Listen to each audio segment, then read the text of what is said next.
Hello, this is Sam Waddell. I am with the Awesome Gardens YouTube channel, and I'm sitting here as the sun is setting in my backyard, and I'm going to talk just a little bit about my compost pile I have going on here. This is my first compost pile. I'm going to give you a little bit of information that I've learned, and just a little bit of information that I've learned well, from reading and just from starting my first compost pile and seeing it heat up and seeing the process. It's been really neat. Now this is actually my second video about my compost pile. The sun just set. I went behind a cloud. That's neat. And my first video, it was completely dark, and I thought it would show up a little bit better, but it didn't. However, I did keep that video up because I thought it had a lot of good, useful information.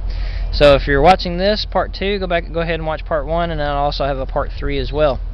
Now in part 1, let me show you what I was doing. In part 1, I had this big compost pile right here, and I moved it to here. And it's a pretty good compost pile now. It's probably about 4 feet tall, and every time I turn it, I add a little bit of moisture with water. I'll tell you a little bit about that in a moment. I want to tell you a little bit about the inspiration for turning my entire backyard here into a raised bed garden. This is Mel Bartholomew's new book, All New Square Foot Gardening, Grow More in Less Space. And I bought this for $5 at my local Dollar General store. Now he uses a mix of compost, vermiculite, and peat moss mixed evenly in 1/3. I found that to be just too expensive for me, because vermiculite does get quite expensive. It's $18 for 4 cubic feet, and peat moss is about about $11 for 3 cubic feet. And those are the cheapest sources I've found here in Texarkana, Texas. But, very good book to read. Now this book I would definitely recommend.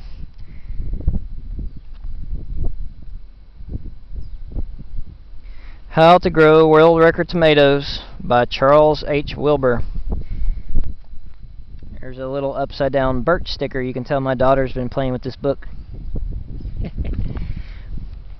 But just look at the size of these tomato plants this man has grown. Look at this.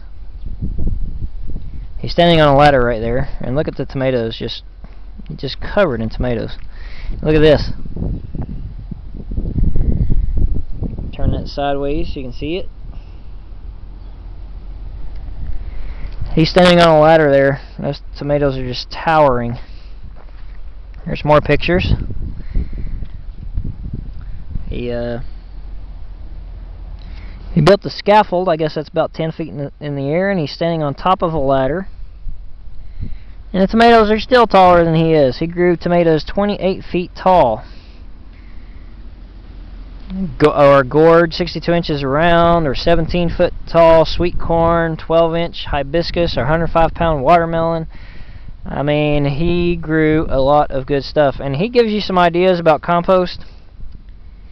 Some good ideas about compost. He made his compost with kudzu. He recommends kudzu and alfalfa. And those are 2 plants that are supposed to fix nitrogen in the soil.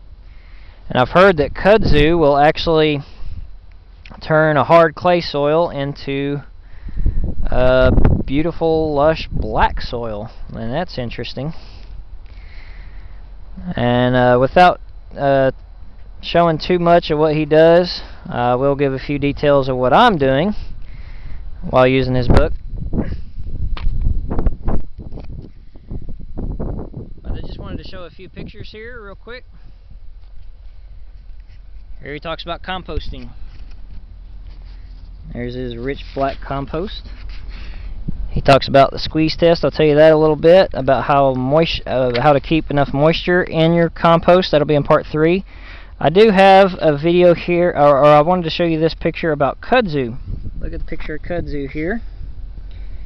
And that is the way kudzu grows. It just grows and covers everything. He says the joke in the Deep South goes, if you stand still too long, the kudzu will grow over you and nobody will find you until the first good freeze. So there's kudzu, and I'm originally from Chattanooga, Tennessee, and it just grows crazy out there in the south, in Alabama, Georgia, parts of Arkansas. I mean, it's just all over.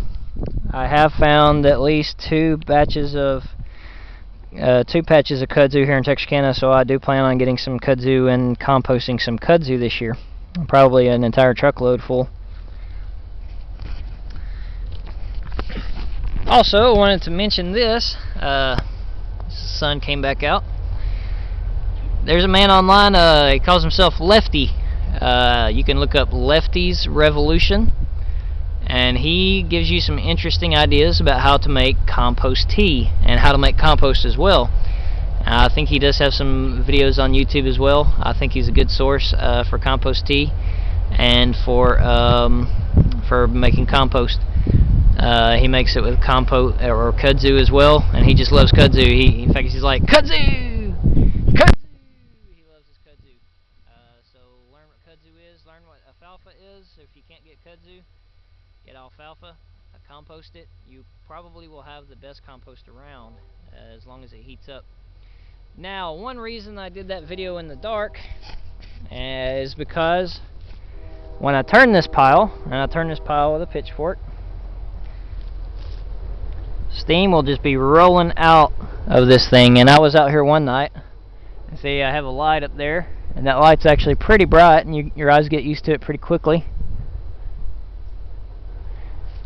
But the other, about 5-6 nights ago, I was out here turning this compost pile, and steam was just literally pouring off of it. I mean, it was just really hot. And I've actually had read that some people said, do not put your hand in your compost because it gets so hot it can get up to 150, 160 degrees. But look at this.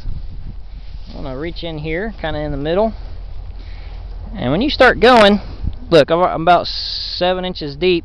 I'm about 7 inches into my compost, maybe 8 or 10, and I'm starting to feel heat already.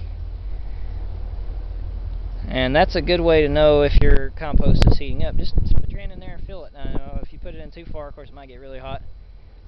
But it's just a little bit warm right there. And that's good. That means it's heating up, breaking down.